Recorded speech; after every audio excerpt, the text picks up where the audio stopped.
আল্লাহর ওয়ালি বান্দা প্রতিদিন বাজার থেকে যায় মদ কিনে, মানুষ দেখে।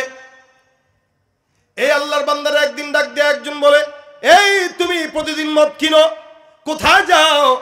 মদ কিনে খাও, তোমার মতো খারাপ মানুষ নাই, জমিনের মধ্যে তোমার জানাজা কেউ দিবে না। আল্লাহর ওলি ডাক দিয়া বলে, আমার জানাজা কেউ না দিলেও এই এলাকার বাদশা ঠিকই দিবে। সুবহানাল্লাহ। কে বলতেছে? কে বলে? বাদশা দিবে। তোমরা না দাও, বাদশা দিবে আমার জানাজা। তোমরা না চিনলেও বাদশা আমাকে চিনে। বেচারা ডাক দিয়া সুন্দর করে বলেন, আমার জানাজা এই এলাকার বাদশা দিবে, এটা আমি তোমাদেরকে বলে দিলাম, তোমরা মনে রাখো। এলাকার মানুষ প্রতিদিন দেখতো, প্রতিদিন বাজার থেকে মদ কিনে বাসায় যায়। একদিন, 2 দিন, 3 দিন, 4 দিন, হঠাৎ করে বান্দার মৃত্যু হয়। আল্লাহ পাক রব্বুল আলামিনের এই বান্দার লাশটা জমিনের মধ্যে পড়া।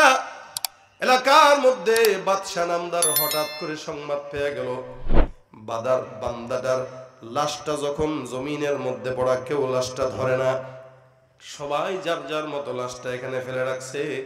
কারণ প্রকাশ্যে ফাসিক বান্দা, এই বান্দাটার জানাজার নাশ, এই বান্দাটার জানাজা কেউ পড়বে না, এলাকার কোনো ইমামও পড়ে না। কারণ এ প্রকাশ্যে সমাজের মধ্যে মদ পান করতো, এটা মানুষ জানে।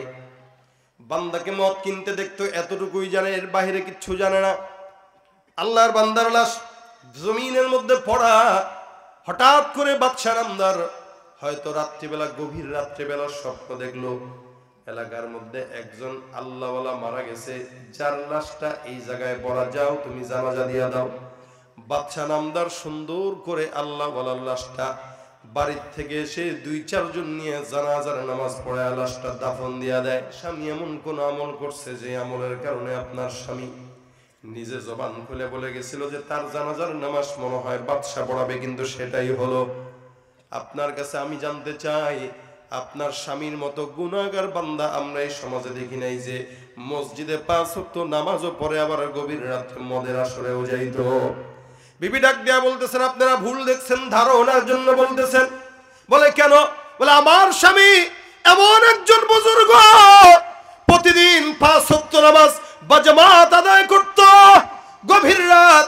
আপনারা যদিও দেখতেন আমার স্বামী মদের দোকানে যায় মদ কিনতো, কিন্তু আমি আল্লাহকে হাজির নাজির রেখে বলতেছি, আমার স্বামী প্রতিদিন যখন রাত্রিবেলা হতো মদের দোকানে যে মদটা কিনে কিনে আবার বাসায় আসতো। ঠিক, এটা সত্য। আপনারা যে জিনিসটা চোখে দেখতেন এটা বাস্তব, কিন্তু আল্লাহর কসম আমার স্বামী কোনোদিন মদের 1 বিন্দু পরিমাণ ফোঁটাও কোনোদিন তার মুখের মধ্যে দেয় নাই। বলে তাহলে আপনার স্বামী মদ কেন কিনে নিয়ে আসতো? মহিলাটা ডাক দেয়া বলে, আমার স্বামী যখন দোকান থেকে মদ আনতো, আমি আমার স্বামীকে এই কথাগুলো বলতাম। বাজারের মানুষগুলো দেখে কি মনে করবে? আমার স্বামী আমাকে ডাক দিয়া বলতো, বিবি আমার, আমি যখন বাজার থেকে মদগুলো খরিদ করি, আমার কলবের নিয়ত থাকে এই সমাজের মধ্যে কত মানুষরা মদ পান করে, এখান থেকে কিনে কিনে খায়। আমি আমার প্রতিদিনের ব্যবসার এই টাকা দিয়া মদ 2-4 বোতল কিনে নিয়ে আসি। কেন কিনে নিয়ে আসি জানো? আমার বিবি আমাকে, যখন বিবি তার ডাক দিয়া অন্য লোকদেরকে বলতেছে, আমার স্বামী আমাকে বলতো, এই যে প্রতিদিন 5-7 বোতল মদ আমি খরিদ করে আমার বাসার মধ্যে নিয়ে আসি, কেন জানো? আমার বিবি, তুমি শোনো, এই মদগুলো যদি আমি কিনে নিয়ে আসতাম, না কিনে নিয়ে আসলে 5-7 জন বান্দা এখান থেকে মদ খরিদ করে তারপরে খাইতো।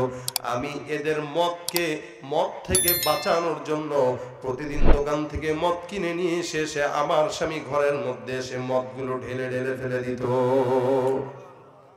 দেখেন ভাই, তার নিয়তটা কোথায়?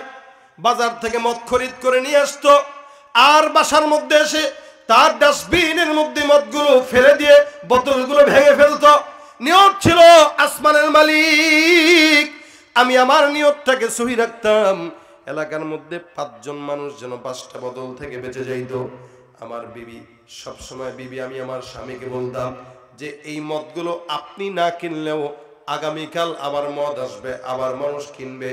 বলে যদিও মানুষ কিনতেছে, কিন্তু আমি যেই বোতলগুলো এখানে নিয়ে এসে ভাঙলাম, এই বোতলগুলো মদ খাওয়া থেকে তো 2-4 জন মানুষ বেঁচে গেছে। সুতরাং ভাইরা আমার খুব বুঝুন, এখানে বান্দারা তাকে মদখোর মনে করত, বান্দারা তাকে কত খারাপ মনে করত। গভীর রাতে মদের আসরে যায় শুধুমাত্র ধারণা করার কারণে।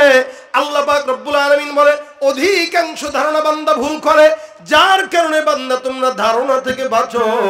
সমাজের মধ্যে অনেক বান্দাকে দেখলেই মনে হয় এই বান্দা মনে হয় এইটা, এই বান্দা মনে হয় এইটা, কিন্তু আপনি তার সঙ্গে চলতে গেলে বুঝবেন এই বান্দাটা কেমন। এই কারণে নবী বলেন তোমরা কেউ যদি কাউকে চিনতে যাও তার সঙ্গে সফর করো অথবা মুআমালা করো, এগুলো করার দ্বারা বান্দা একজন আরেকজনকে চিনতে পারে।